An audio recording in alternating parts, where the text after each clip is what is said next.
Well, howdy there, Internet people. It's Bo again. So, we're going to talk about shifting victory conditions today because the Russian administration has altered the plan.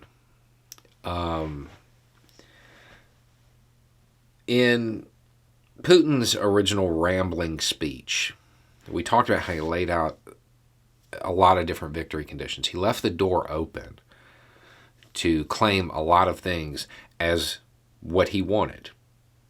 Okay? It appears as though he is shifting it. They're flat out saying that they're now going to be focusing on areas that were previously contested prior to the war and creating a land bridge to connect them. Okay. He has gone as far to say that the drive toward the capital and all of that whole side of it, that was a distraction, which is a lie. There's no other word for that. It's a lie. And to me, it's honestly a little infuriating. You don't drop your crack troops near the capital if you don't intend to take it.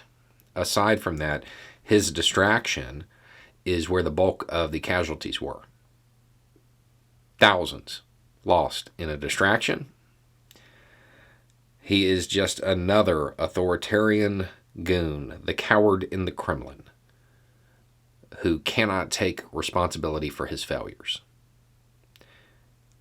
Writing all of that off as a distraction is the greatest insult I can think of to the Russian people.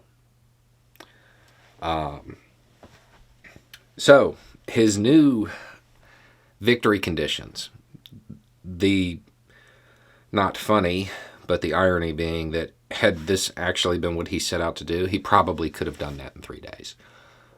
It's pretty small, relatively speaking. It's much more manageable. And had he actually set out with this goal, they probably could have accomplished it.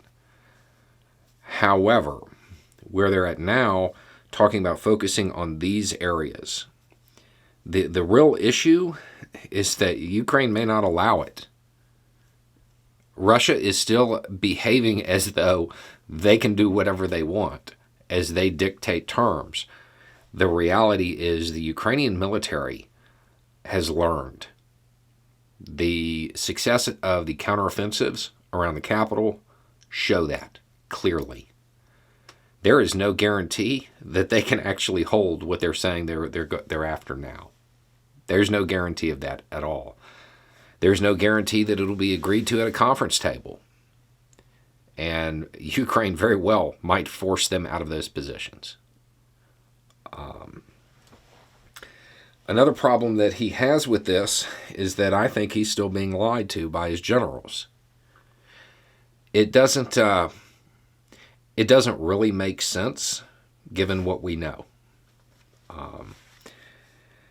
It would make sense if Putin believed that the reason they were having trouble at the capital and in the deeper parts of the offensive is because of logistics, but not the issues they're actually facing. Shortening the depth of the drive, focusing on those regions that were previously contested closer to the Russian border, shortens their supply lines, which would be a good move if the issue was not being able to get the supplies to the troops. But most assessments suggest that those supplies don't even exist.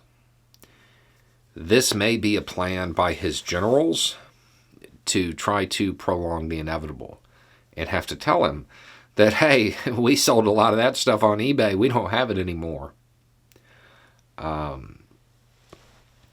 So there may be issues with logistics, even at the short depth that they're talking about now. And that is what has been really hurting the Russian military. Now, another part of this, another issue he's going to face is that his economy is grinding to a halt,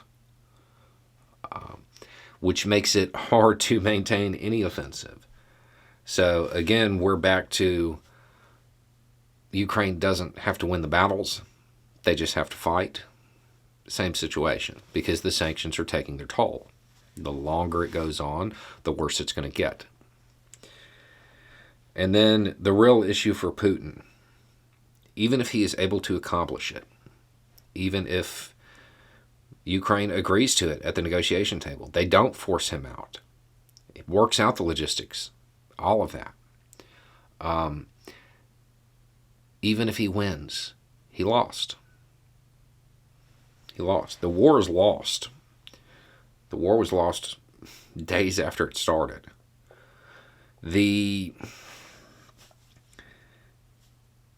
This special military operation cost a lot of money.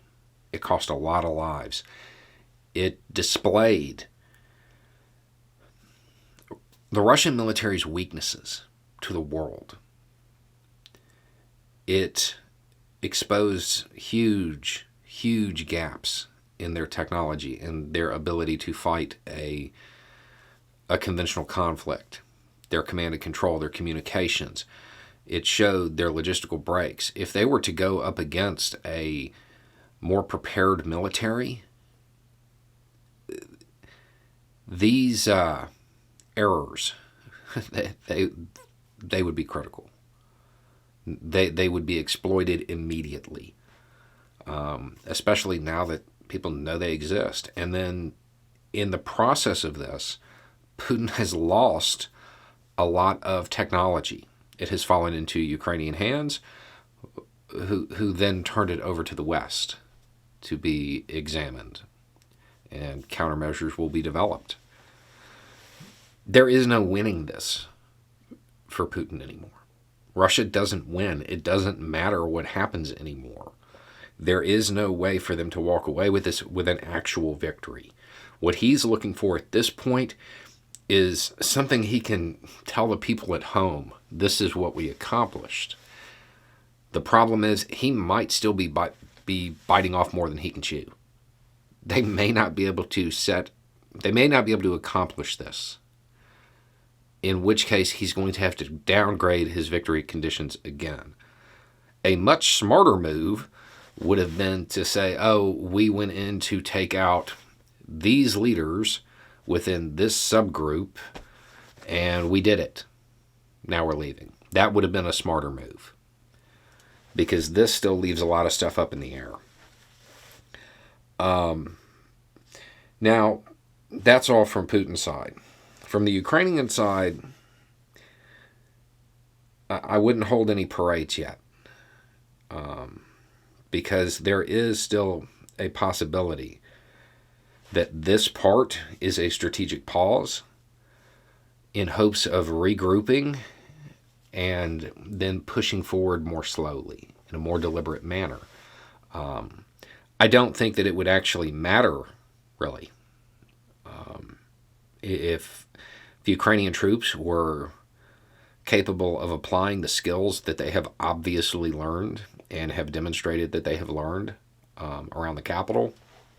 I don't know that it would be an issue, as long as they're aware that it could come, as long as they don't let their guard down, which I don't think they will. That's the big concern from Ukraine's side. This move, it's going to give them a lot of operational latitude across the country. They will be able to press their advantages where they have them, and try to, again, it's about making it too costly to continue. And it's their war now. They've won. All they have to do is not lose before it actually ends. They're in a position now that's very favorable. And the public admissions of a strategy shift, even though they're lying about the reasons, it doesn't matter. The Russian government has signaled pretty clearly that they are altering course. They're altering course because Ukraine beat them. Now, there are still some wild cards. There's been reports of a lot of equipment that is associated with the use of chemicals being found with Russian troops, and that's new. We don't know what that means. There's a lot of people reading really deep into that. We don't know exactly what that means yet.